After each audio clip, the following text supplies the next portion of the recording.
Good morning! Papunta kami ngayon sa Calatagan.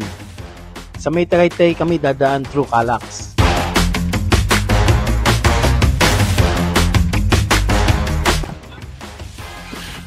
Lamig dito ah.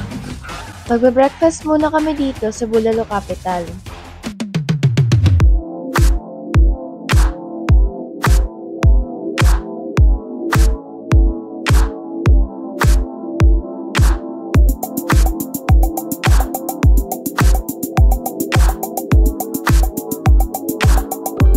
Nag-order na kami, pero habang naghihintay kami ng order namin, pupunta muna kami sa may view deck.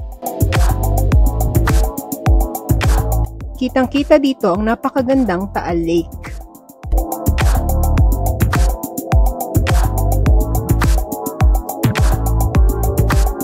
May mga makikita ring mga cute na monkeys na pag-alagala dito.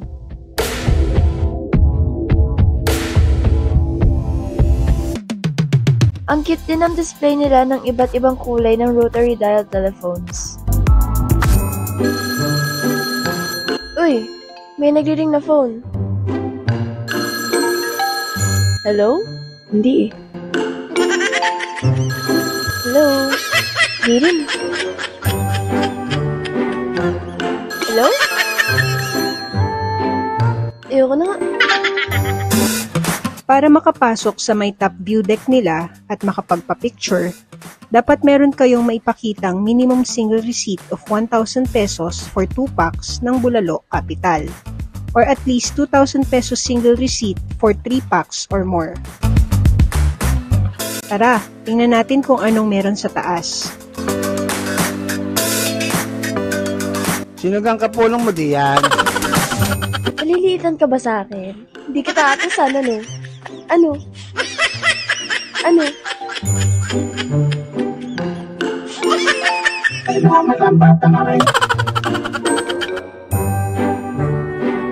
Para naman sa helicopter pictorials, at least 2,000 pesos single receipt ang dapat i-present. Oh, sakay na! Palis na ga! Oo, in-start ko na, tinan mo. Tinan mo, in-start ko na, sisimula na. Sakay na! Pariyan na. Ang kulit niyo pong dalawa. At ang karni rin. Kung hindi naman kayo kakain at type nyo nang makita ang view or mag-photoshoot lang, magbabayad kayo ng entrance fee na 150 pesos per packs. Kakain na kami. Sarap!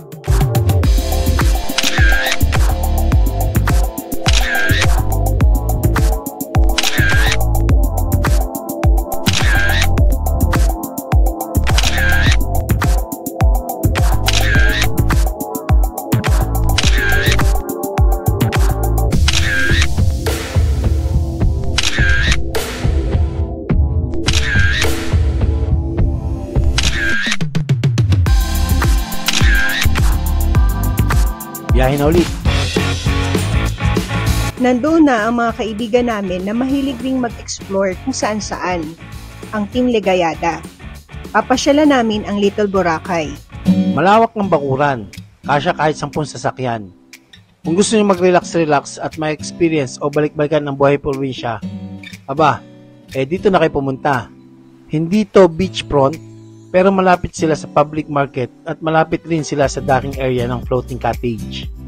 Mapuno, sariwa ang hangin, tahimik at maaliwalas ang kapaligiran.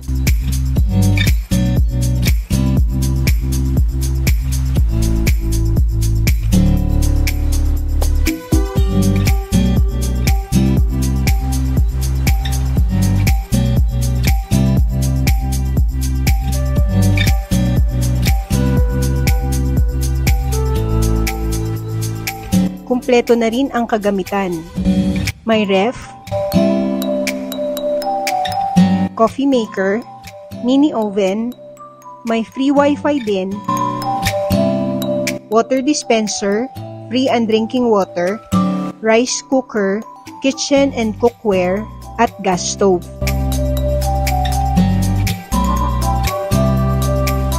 May TV at aircon unit sa loob ng kwarto. Kasya ang 8 to 12 packs sa loob. 6,000 pesos ang rate during peak season and 5,000 pesos naman kapag regular day. Negotiable pa ang rate nila. For inquiries, you may get in touch with Sir Jesse or Miss Prime Rose at these numbers.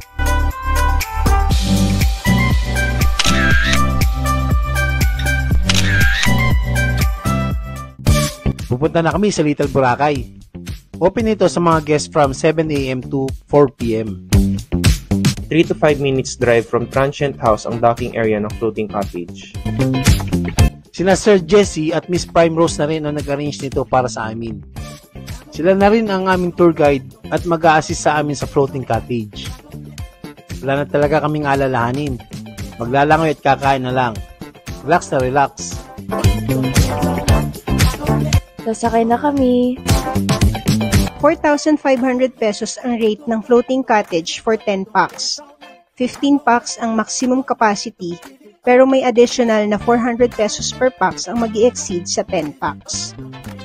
Kasama na sa rate nila ang entrance fee, boat rental, boatman, lifeguard, life vest, at griller sa balsa. May ecological fee na 30 pesos per head at parking fee na 100 pesos per vehicle. I-message nyo na lang po sina Sir Jesse or Miss Prime Rose for inquiries and reservation.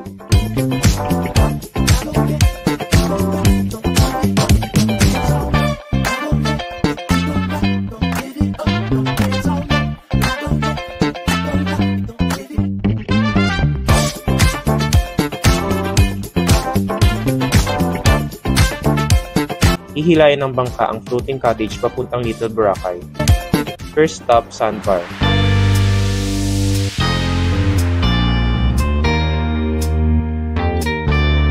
A popular spot in Calatagan, Batangas, Little Boracay is famous for its pure white sand and clear blue waters. Similar to the iconic Boracay Island, it is ideal for families looking for a serene getaway with calm waters perfect for young ones to safely explore.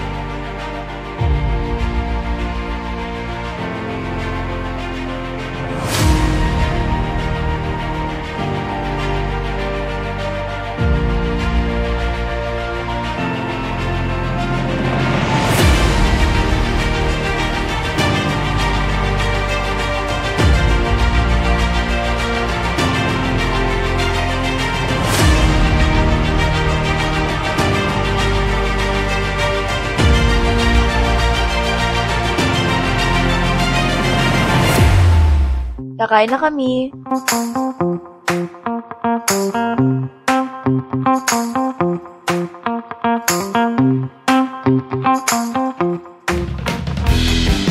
Pupunta naman kami sa Snorkeling Island.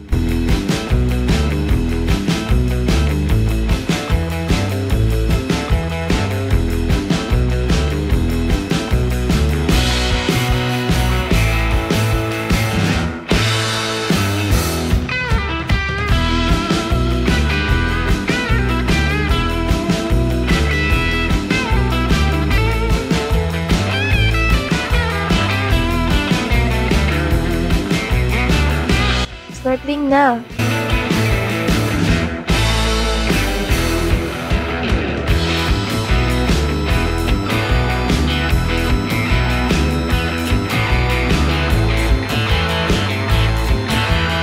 Kasama rin namin si Mr. Beast, ang cute na cute at napakalambing na pet ni Enzo.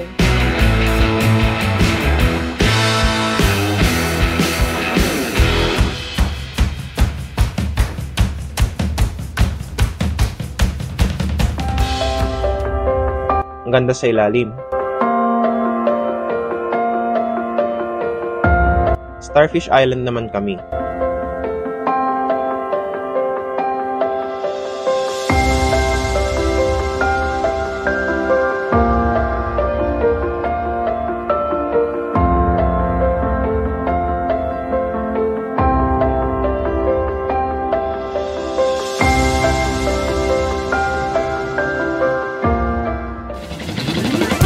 Marami rin ang water activities ang pwedeng gawin dito. Isa na UFO ride. Yung magbabayad ka para mahilo. Pero kakaibang experience. Pwede ring mag-jet ski, boating, kayaking at banana boat. Magfo 4 PM na. Isa-isa nang bumabalik ang mga floating cottages sa Pampang para ihatid ang mga guests nila. Dito sila nagpa-park ng mga floating cottages nila. Masarap ng buhay din sa amin sa probinsya sa Batangas. Paduyan-duyan ka na lang, mahangin. Pakuya-kuya ko eh. Paasim-asim.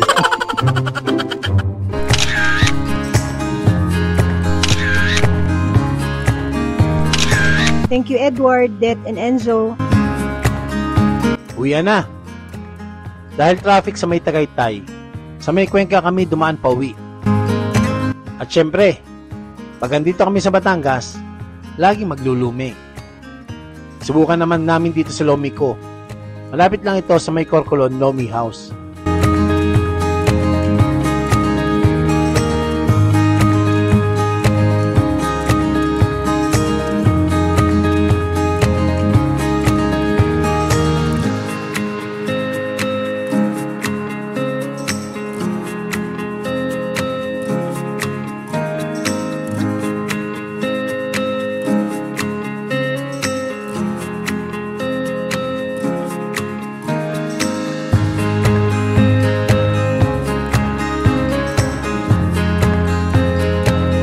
Sarap! Until next time! Please leave a like, subscribe, and hit that notification bell so you'll get notified whenever we post new vlogs.